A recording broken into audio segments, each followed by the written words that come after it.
Hello and welcome to More Tea Minister. My name is Ian.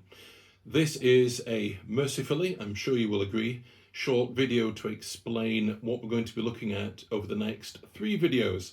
This is a 3-part mini-series which in and of itself is part of an ongoing intermittent series, Cultivars in Disguise, where we take one particular cultivar varietal of tea and we examine it in different guises, whether that's white tea, oolong, red tea, or therein. I tend not to do green teas just because I'm not a huge fan.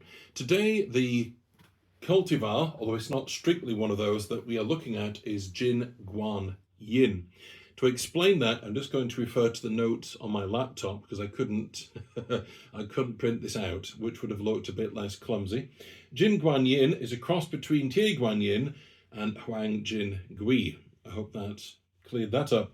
So what happens is that young Huang Jin Gui bushes, and we have actually examined and reviewed Huang Jin Gui tea, they are cut, and then Tie Guan Yin shoots are grafted onto them.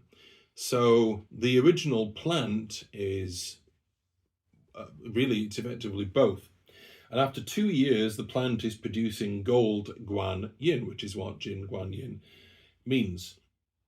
The idea of that is the same as trying to crossbreed a plant. It's to take characteristics, desirable characteristics of both into something new. And in this case, you have the thick and sweet aftertaste of Huang Jin Gui and more infusions, but it has the penetrating aroma and unique Guan Yin taste. And those notes are coming from Yunnan sourcing. And there's also a slight creamy, almost milky aroma in early infusions, which will be very interesting. So, just going to very briefly show you the teas, but we'll talk about them obviously in more detail when we come to each video. So we're going to begin with what, under normal circumstances, would be one of our A Tale of Two Seasons videos. We have, when I can get them in the right order, we have, that's autumn, and this is spring. We have spring and autumn 2025, that is, Imperial Jin Guan Yin, that's from Yunnan sourcing. So that's going to be one video comparing seasonality with Jin Guan Yin and also giving us a sense of what the tea is like.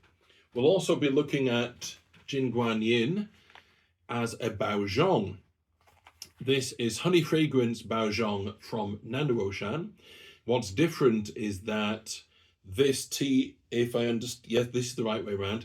This is grown in China, processed as a Taiwanese oolong by a Taiwanese tea master.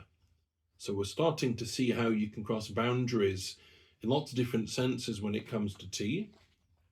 And finally, we will be looking at Jin Guan Yin Hong Cha, where the Jin Guan Yin plants have been transplanted to Taiwan directly and grown there, and thence processed as a very unusual and very rare black tea.